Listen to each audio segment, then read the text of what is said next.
Inilah alasan kenapa sekolah berhasil jadi rumah kedua, bukan sekadar kejar nilai. Aku mau nanya hal yang agak beda nih sekarang. Pernah gak kamu melihat atau bahkan kamu sendiri yang ngalamin, bel pulang sekolah udah bunyi dari jam 2 siang, tapi sampai jam 5 sore kamu masih nongkrong di koridor, masih asyik ngobrol di kantin, atau masih seru-seruan bareng temen-temen lo di lapangan sekolah? Kalau di video kemarin kita udah ngebahas semua hal buruk yang bikin murid pengen cepet-cepet kabur dari sekolah, hari ini kita bakal balik sudut pandangnya 180 derajat. Kita bakal melihat sisi magisnya. Apa sih yang bikin sebuah sekolah bisa jadi tempat yang begitu dirindukan? Tempat yang bikin kamu betah berlama-lama di sana, sampai-sampai pas hari libur atau pas kelulusan tiba, kamu malah merasa sedih karena harus pisah. Orang-orang tua mungkin bakal mikir, paling itu anak cuma males pulang ke rumah karena gak mau bantuin orang tua. Padahal, dalam dunia psikologi pendidikan, fenomena ini tuh keren banget, guys. Ini berkaitan erat sama tinggi rendahnya student engagement, keterlibatan murid, dan school belongingness, rasa memiliki terhadap sekolah. Hari ini kita bakal bongkar riset ilmiah di balik sekolah-sekolah yang berhasil bertransformasi dari tempat belajar yang kaku menjadi zona paling nyaman dalam hidup kamu. Let's get into it.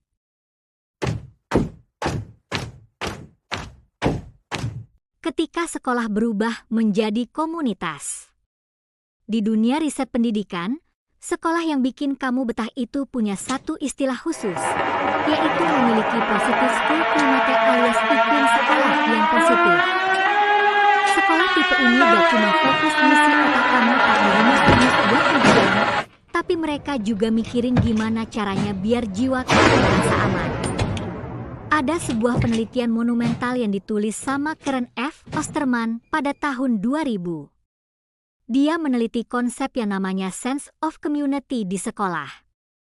Hasilnya, ketika sebuah sekolah berhasil menciptakan lingkungan di mana murid merasa diterima, dihargai, dan didukung, motivasi intrinsik murid buat belajar dan berada di sekolah itu bakal melonjak drastis, guys. Jadi, apa aja sih faktor-faktor utama hasil penelitian yang bisa mengubah sekolah dari tempat kejar nilai jadi tempat bermain dan tumbuh yang super nyaman? Berdasarkan berbagai jurnal ilmiah internasional, ini dia 5 alasannya. Coba kamu cek, ada gak faktor-faktor ini di sekolah kamu sekarang?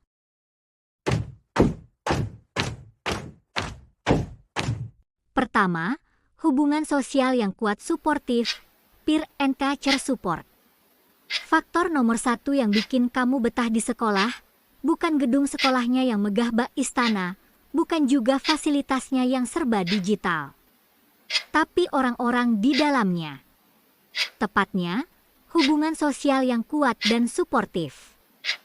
Menurut riset Osterman yang kita bahas tadi, manusia itu punya kebutuhan psikologis dasar untuk belonging alias merasa menjadi bagian dari suatu kelompok. Ketika kamu masuk ke sekolah dan kamu dikelilingi oleh kelompok pertemanan yang sehat, positif peer culture, teman-teman yang gak saling menjatuhkan, gak ada cheer play yang hobi ngebully, dan semuanya saling dukung, sekolah otomatis berubah jadi safe space secara emosional. Ditambah lagi kalau lo punya guru-guru yang suportif. Guru yang kalau kamu gak bisa, mereka gak bakal marahin kamu, tapi malah bilang, yuk kita coba lagi bareng-bareng.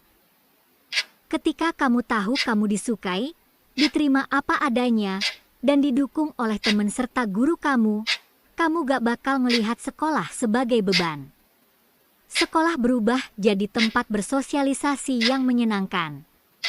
Malah kadang, kamu ngerasa lebih dipahami di sekolah daripada di tempat lain, kan?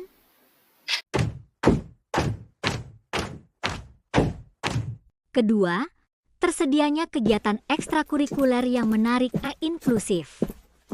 Poin kedua yang bikin sekolah seru banget sampai sore, tersedianya kegiatan ekstrakurikuler yang menarik dan inklusif. Ada studi keren banget dari pakar psikologi remaja, Eccles dan Barber pada tahun 1999. Mereka nemuin kalau partisipasi aktif dalam kegiatan ekstrakurikuler yang terstruktur itu berhubungan langsung secara positif dengan school attachment alias keterikatan emosional murid terhadap sekolahnya. Kenapa ekskul bisa seberpengaruh itu? Karena di luar urusan nilai akademik yang bikin stres, ekskul adalah ruang di mana kamu bisa menemukan identitas diri dan merasakannya namanya sense of achievement atau rasa pencapaian. Di dalam kelas, lo mungkin ngerasa biasa-biasa aja karena matematika lo pas-pasan. Tapi pas lo ikutan ekskul musik, ekskul robotik, atau olahraga, lo ngerasa, ini dia tempat gue bisa bersinar. Ini bidang yang gue kuasai. Ekskul ngasih lo panggung buat berekspresi secara bebas bareng temen-temen yang punya hobi sama. Makanya, murid yang aktif di ekskul biasanya gak pernah ngeluh kalau harus pulang telat. Karena bagi mereka, waktu yang dihabisin di sana itu seru dan berharga banget.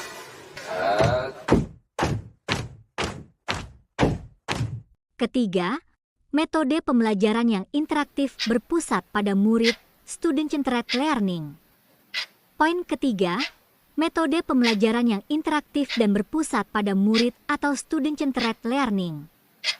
Nah, kalau di kelas kamu gurunya cuma ceramah satu arah dari buku paket, waktu pasti berasa jalan lambat banget kayak siput. Tapi, riset tentang keterlibatan murid oleh Fredericks dan timnya tahun 2004 menunjukkan kalau komponen cognitive and emotional engagement kamu bakal langsung aktif berbinar-binar kalau pembelajarannya bersifat menantang secara positif, interaktif, dan relevan sama dunia nyata. Contohnya gimana?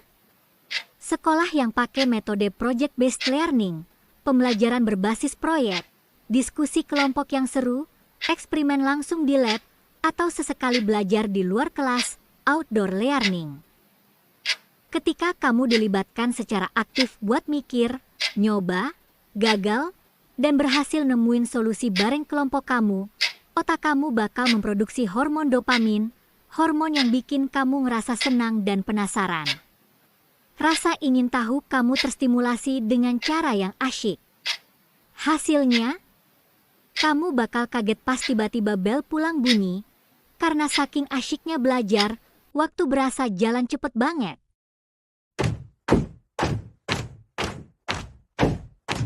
Keempat, lingkungan fisik fasilitas sekolah yang welcoming, nyaman. Poin keempat, ini faktor fisik yang gak kalah penting, lingkungan dan fasilitas sekolah yang welcoming dan nyaman. Ada studi terkenal di Inggris tahun 2015 yang sering disebut sebagai studi Clever Classrooms. Barrett dan timnya nemuin fakta luar biasa kalau desain fisik sekolah, termasuk kualitas sirkulasi udara, pencahayaan alami matahari, pemilihan warna dinding, sampai fleksibilitas tata letak meja kursi ruang kelas, itu punya dampak langsung sebesar 16% terhadap kemajuan dan kenyamanan belajar murid. Sekolah-sekolah modern yang paham sains ini sengaja ngedesain lingkungan mereka biar ramah anak. Ada ruang terbuka hijau buat menghirup udara segar, ada gazebo atau taman buat ngobrol santai, sudut baca yang estetik, kafetaria yang bersih dan makanannya enak, plus fasilitas wifi yang memadai. Fasilitas yang nyaman kayak gini secara psikologis bikin tubuh kamu ngerasa rileks. Persis kayak kamu lagi berada di rumah sendiri atau lagi nongkrong di kafe favorit kamu. Kalau fisiknya aja udah bikin PW alias posisi wena, ya gak heran kalau kamu betah duduk berjam-jam di sana meskipun pelajaran udah selesai.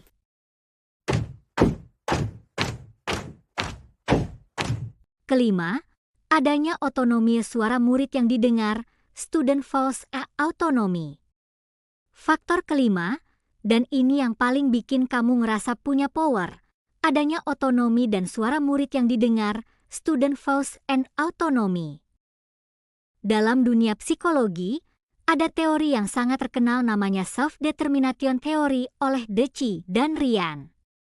Teori ini bilang kalau manusia itu punya 3 kebutuhan psikologis paling mendasar agar mereka bisa bahagia dan sehat secara mental, yaitu autonomi, otonomi atau kebebasan memilih, kompetensi, merasa mampu, dan relatedness, merasa terikat dengan sesama. Sekolah yang berhasil bikin muridnya betah adalah sekolah yang berhasil memenuhi ketiga kebutuhan itu, terutama otonomi. Di sekolah tipe ini, kamu gak cuma dijadiin objek aturan yang kaku yang cuma bisa nurut doang.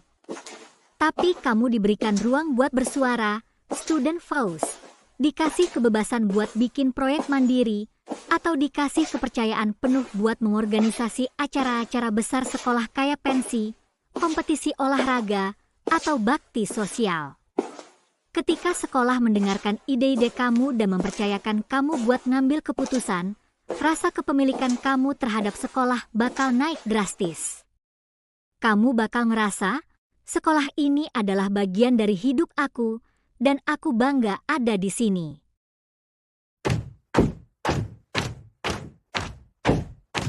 Guys, pada akhirnya semua riset ilmiah tadi membuktikan satu kesimpulan yang indah banget. Sekolah yang sukses itu bukan sekolah yang berhasil bikin semua muridnya dapat nilai ujian sempurna. Tapi sekolah yang berhasil membuat muridnya betah berlama-lama adalah sekolah yang mampu mentransformasi dirinya dari sekadar tempat belajar mengejar angka di atas kertas menjadi sebuah komunitas hangat tempat kita bisa tumbuh, bermain, berekspresi, dan diterima apa adanya sebagai manusia. Beruntung banget buat kamu yang punya sekolah kayak gini, karena memori indah ini bakal jadi modal mental yang kuat buat kamu ngadepin kerasnya dunia pas kamu dewasa nanti. Nah, sekarang giliran kamu buat cerita. Coba tulis di kolom komentar di bawah, apa fasilitas, ekskul, atau momen paling seru di sekolah kamu yang selalu berhasil bikin kamu mager alias males pulang ke rumah? Mari kita absen sekolah-sekolah keren tempat kamu belajar sekarang atau dulu.